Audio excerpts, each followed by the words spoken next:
Mr. McGee of 79 Wistful Vista is not only a close student of politics, but he's a very fast man with a prediction. As far back as 1920, he gave his friends a hot tip on the presidential race when he said as follows: Harding for president? He hasn't got a chance. Well, Mr. Harding came and went, Mr. Coolidge came and went, Mr. Hoover came and went, and Mr. Roosevelt came and stayed. And in 1937, Mr. McGee had this to say. President Roosevelt? Nah, he don't want a second term. In 1941, he said. President Roosevelt? Nah, he don't want no third term. And in 1945, he said. President Roosevelt? I'm not talking. But he's talking now, and he's talking politics as we join Fibber McGee and Molly.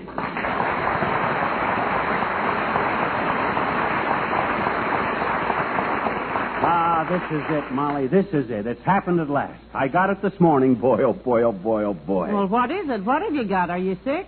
No. I got a telegram, kiddo. I'm in politics. Oh, no. I think I'm going to be sick now. No. Let me read this to you. It come while you were downtown. Says, Mr. Fibber McGee, 79 Wistful Vista. You have been recommended to handle my 1952 campaign. Will contact you at 3 p.m. today. Signed, Senator Selesko. This is it. One question. Shoot. Who is Senator Selesko? You never heard of Senator Selesko, that great and fearless friend of the people? Never. Me neither. What's the difference? Nobody ever knows the names of them state senators anyhow. But they will. With me running Selesko's campaign for him, I'll spread him around like tar on a hot roof.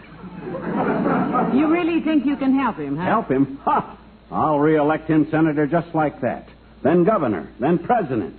I might even go a step further and put him in the steel business.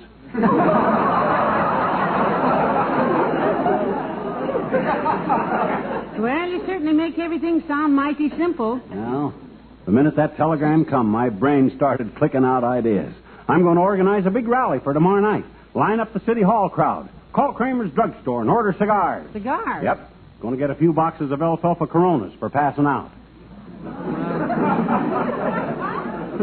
You certainly picked the right cigars. Anybody who smokes those things is sure to pass out. No, I meant I'm going to hand them out to the voters, you see, and get them in line. Come in. Well, good morning, Dr. Gamble. Good morning, my dear. And a slight tilt of the head to you, faded face. Hi, Stumble Stomach.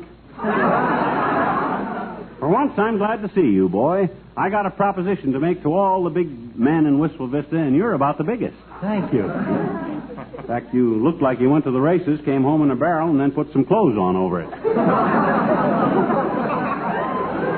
Now, McGee, that's no way to talk to the good doctor. Oh, it's all right, my dear. Yeah, Amy. I take no offense at remarks made by a little shrimp who weighs several pounds less than my left leg.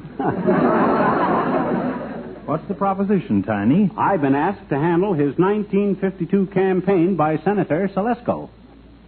I don't believe I know that name. You don't know anybody's name. Or anybody's face, either. You spend so much time looking inside people that their outsides don't mean a thing. You'd be surprised how much more interesting people are that way. I've seen you pass your best friends on the street and not even see them. But if an appendix went by, you'd tip your hat. Well, an appendix has never owed me money. But some of my best friends, such as you, have owed me... That ain't important. The important thing is I'm going to get Selesko reelected. Oh, stop it. Reelected in a pig's left eardrum. What? Well, you couldn't get Marilyn Monroe elected mascot by the Marine Corps. Oh, is that so, you big flabbermouth? Yeah. Now, Doctor, I seem to remember that McGee handled Mort Toops' campaign last year when Mort ran for secretary of the Elks Club, didn't he? He did indeed, Molly. You betcha. I was there when the election ended and Mort tried to beat him to death with a pool cue. Oh, no, he didn't. And he would have, too, if some hothead with more muscles than brains hadn't stepped in and stopped it. Who, Doctor? Me. Fool that I was. Seems to me I've always been stepping between McGee and somebody with an upraised pool cue. Well, more toops don't scare me, Doc. Come on, Fatso. Come on, go out and get some boats lined up for me, will you? And get back here by 3 o'clock. I want you to meet the senator personal. I'll be here. And I'll bring along an instrument to measure his skull. Measure his skull? Yes, any man who wants you for a campaign manager should have his head examined.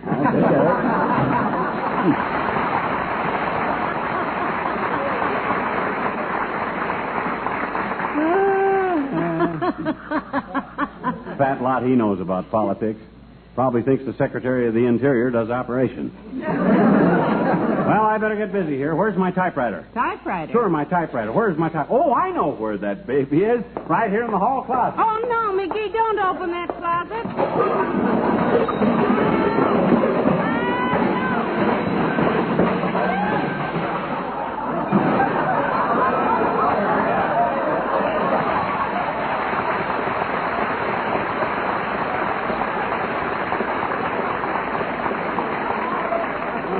I don't. Oh, I remember now. I haven't got a typewriter.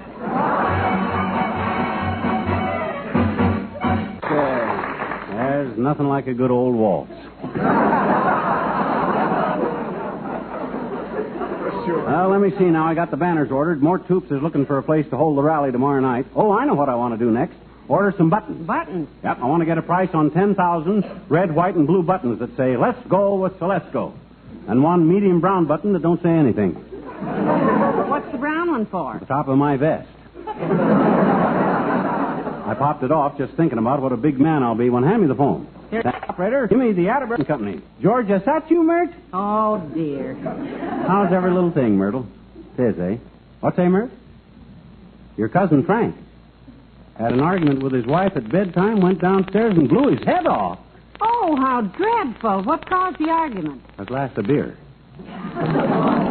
He took it upstairs, got into bed, and started to blow the head off it. His wife said it might get on the blanket, so he went downstairs and blew his head off.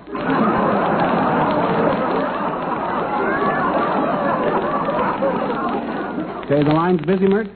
Okay, I'll call later. I'll get Atterbury later. Right now, I better get... Come in. Good morning, missus. The same to you, McGee. Good morning, Ollie. Oh, hi, Ole. Say, you can help me out, boy. I'm in politics now. I'm running the campaign for Senator Celesco. And you can line up the votes for me at the Elks Club. Not me, McGee. Huh?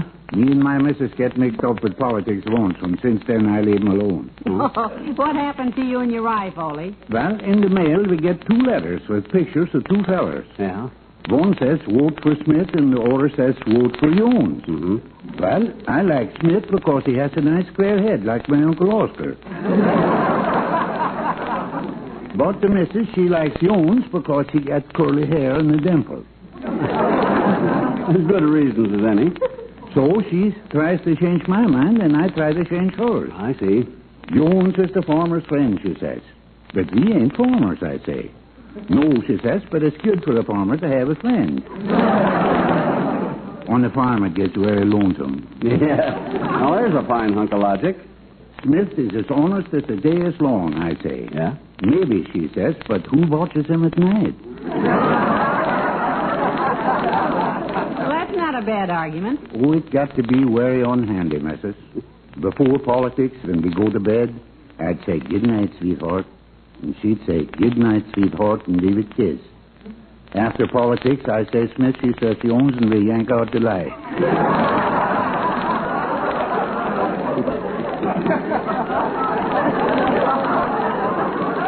Well, how did it all work out, Ollie? Well, finally comes election day, and we vote.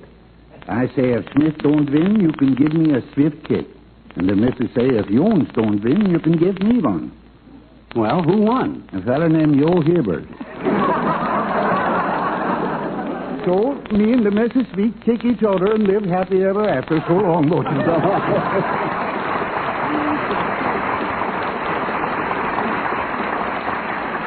Well, so much for him. When I get Celesco elected again, Ole will be sorry he didn't get on the bandwagon. I remember Uncle Dennis went on the bandwagon one time, Yeah? but he fell off New Year's Eve. And... No. Oh, no, that was just the wagon, wasn't it? Yeah, but just think what I'm going to do with that guy, Molly. Senator, governor, and then The White House. And when I move Celesco in there, Tootsie, you and I move in with him. Oh, won't that be cozy? I'll say, you know what's the first thing I'll do after we're in the White House? What? Paint it blue. Paint it blue? Always been my favorite color. It'll be just like that song we used to sing. Just Molly and me, and Celesco makes three. We're happy in my blue White House. Hello, Molly. Hi, pal. Hello, Mr. Wilcox. Hi, Junior. I got some news for you, boy. Would it surprise you if I turned out to be the boss of this country? Pal, it would surprise me if you turned out to be the boss of this house. Oh, you said something there. This is politics I'm talking about, Junior. I just been made campaign manager for Senator Celesco. May we count on your vote? Well, I don't know. I like to be on the winning side, pal. I always vote for the strongest candidate. Well, how can you be sure which candidate is the strongest? Oh, that's easy. I merely find out which one was a pet milk baby. Plenty of pet milk babies hold public office today. Yeah? And you can always tell which ones they are, too. Sure you can. Just look around Washington, and if it wears a diaper, it's a baby. No. I mean, after they're grown up, they hold office, Molly. Oh. You know how to tell which ones were raised on pets? No, how do you tell us? Well, look, let's suppose that we're at a meeting of the Senate right now. Mm-hmm. Every single senator is there, all 96 of them. All at once? Oh, that'll be the day, all right. All right, now, one senator is making a speech and the others are listening. Yeah? 7 hours he's been speaking. Boy. But he shows no signs of tiring. He's got endurance. So he's the pet milk baby, huh? No, the other 95 are. Huh? It takes endurance to make a 7-hour speech, of course, but it takes more endurance to listen to one. Here, here. Do you realize that if it wasn't for pets, this country might not have any politicians at all? Well, how do you figure that, Mr. Wilcox? Well, Molly, many years ago, people were divided in their views about pet milk. They were? Yes. Some thought you should be conservative and buy it by the can. They did? Yes. Others thought you should go further and buy it by the crate. Well, the argument went on and on and on and on, and finally the two groups became political parties. You don't mean... Yes, the Republicans and the Democrats. Goodbye now.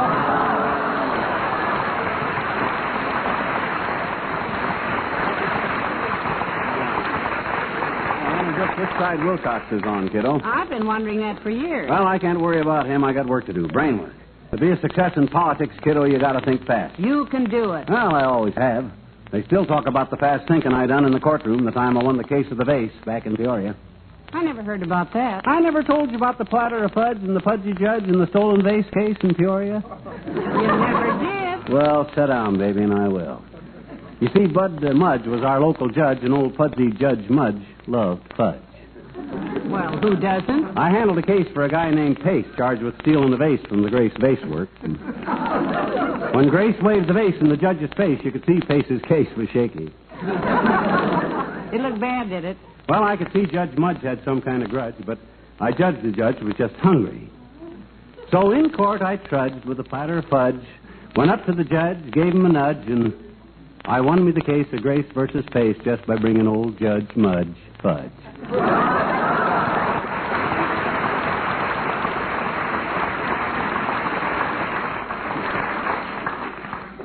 Did it have nuts in it? Because I like nuts. Hold it, Molly. Another voter, I think. Come in.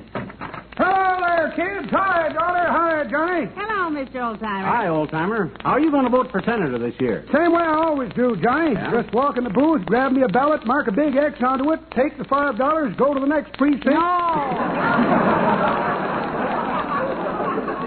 He means who you're voting for, Mr. Yeah, I'm in Oldtimer. politics this year, old-timer. Handling the campaign to keep Senator Celesco in office and off the streets. Because an out-of-work senator... Well, now, politics is a fascinating game, kid. Yeah? Used to be in it myself. Hmm? Matter of fact, I was elected judge at one time in the town of Buzzard Notch out west. Oh, that must have been quite an honor, Mr. Oldtimer, being a judge.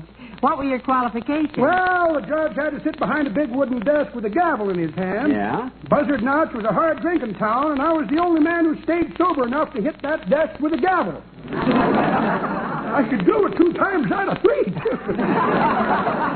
Buzzard Notch must have been a pretty rugged town. Oh, it sure was, Johnny. Yeah? Sort of a shooting gallery with sidewalks. He had plenty of tough hombres, but the toughest was Cactus Jack. Cactus Jack. One day he was strolling down the street, and the Beasley boys snuck up and put 57 bullets in him. And that was the end of Cactus Jack. Nope, the Beasley boys wasn't his social equal, so he just ignored them and went on strolling.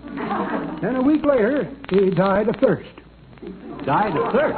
Yep, on account of them 57 holes in him. When he took a drink, all the water leaked out. How long did you work as judge there? Well, quite a spell, daughter. Then a stranger rode in town one day gunning for a bandit. Yeah? Said the bandit raided his gold mine and headed into town. Wanted my help. Could he describe the bandit all right? Not too good, daughter. Only saw him from a distance. Said he was wearing a hat with a silver band and riding a pinto pony. Well, did you ever catch the crook? Nope. After I talked to the stranger, I went home, put on my hat with a silver band, climbed onto my pinto pony, and hightailed it out of town. So long, kid.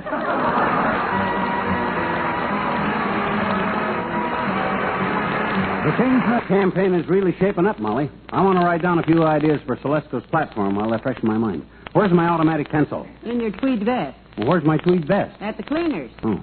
Well, call the cleaners and tell them to write this down. You tell it to me, dearie, and I'll jot it down with my eyebrow pencil. Okay, put this down. Senator Celesco on foreign policy. Foreign policy? Yep. Good. How does he stand on our foreign policy? Well, he's against them. He thinks we should cancel our foreign policies and buy our insurance here at home. Gee whiz, don't you get it, Molly? That's an H.V. Keltonborn type of pun based on the... Staying funny, McGee. Ain't? That's odd. I fractured him with that gag when Coolidge was running. Everybody laughed but him. That ought to be Latrivia or Doc Gamble because they're both... Come in. Oh, it's His Honor, the Mayor. Hello, Mr. Mayor. Good afternoon, Molly. Hello, McGee. Hi, Latrivia. I'm glad you could get here, boy. You're one of the lucky few that I, as campaign manager, have chose to meet our own beloved Senator Celesco. Aren't I the lucky one? Wait till you hear the platform I got for Celesco. First thing I'm going to have him do is cut down government spending. Great. How's he going to do that, dearie? Very simple. Chop down taxes, that's all. If the government ain't got it, they can't spend it, can they? Oh, you dreamer, you. You happy, foolish dreamer. Well, you hear the rest of the platform. You'll be glad to hop on the bandwagon then. Oh, hop on the bandwagon, Say, he says. Mr. Mayor, what does that expression mean? All you politicians talk about hopping on the bandwagon. Can you explain it to me? Well, I think so, Molly. Look, let us say that I have a friend who has hated me for years. Yes? Now, this friend has planted so many knives in my back that I can't even button my overcoat. A close friend. Yes. This friend of mine is at the beach one day, and he sees me fall off the pier into 50 feet of water. Now, what does he do? He jumps in after you. Oh, no, not him. Oh? He sits down on the pier, slings mud at me, and throws brickbats at my head every time it shows above water. Oh, dear. I finally go down for the 14th time, but when I come up this time, I'm holding a large chest full of pirate gold that I found below. Oh, then what? Well, I'm almost drowned, but I drag the gold ashore and haul it up on the sand. And then, when I'm safely out of the water, my friend rushes over, throws his arms around me, and says, "Homer, old friend, let me help you carry that heavy gold up to my house, old pal." That is called hopping on the bandwagon. Well,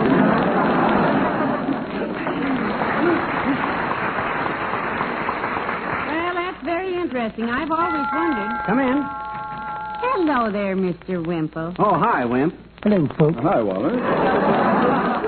I was out with my bird book, bird watching, Mrs. McGee, and guess what I saw on the front porch? A bird. Well, you'll hear a lot of those when the campaign speeches start, Mr. Wimple. Oh, this is a very rare bird, Mrs. McGee. A genuine eagle-beaked omelet bird. Fascinating. An omelet bird? Where did it ever get a name like that, Mr. Wimple? From its nesting habits. Yeah? You see, the eagle-beaked omelet bird doesn't build a nest at all. It just hangs by its beak over the edge of a high cliff and lays its eggs under rocks miles below. Oh? Nobody's ever seen an egg, just omelets, hence the name. I got back as soon as I could. Did I miss anything? Yes, you just missed hearing me tell about the rare eagle-beaked omelet bird, Doctor. You see, the omelet bird... Pipe down, Wallace. It's about time for the senator to get here. Well, personally, I've never heard of the man, McGee. Is there actually a Senator Celesco? What do you mean, is there actually? Why, here, look at this telegram that come this morning. Read it to them, dearie. Yeah, let's hear it. Mr. Fibber McGee, 79 Wistful Vista. You have been recommended to handle my 1952 campaign. We'll contact you today at 3 p.m. Signed, Senator Telesco. Well, if it was anybody but you, McGee, I'd say that this is... This is him. Now, quiet, everybody. Come on to the door with me, Molly. My goodness, a real senator. This is exciting. Hello, are you Mr. McGee? Well, that's me, all right, and this is my wife, Molly. Molly, this is the senator himself. How do you do, I'm sure? We got your wire, Senator, and I already started your campaign rolling. Good. But you don't need to call me Senator, Mr. McGee. Well, I don't know your first name. The telegram was just signed plain Senator Telesco, so I didn't know what... Senator Telesco? Yeah. Oh, the telegraph clerk must have run the words together. Let's see that wire, McGee. Spell it out. Well, it says there plain enough, Senator. S-A-L-E-S... Oh, sales. C-O... Company? The Senator Sales Company? Oh. Sure, we sell Senator Razor Blades. Our 1952 campaign is started. And I thought that Razor Blades? Have you got a sharp one handy, bud? I'm going to cut my throat. Well, dearie, it's been another wonderful season, hasn't it? Yep, it's been weighed that way by a lot of wonderful people who listen to us every Tuesday night. Thanks so much to all of you.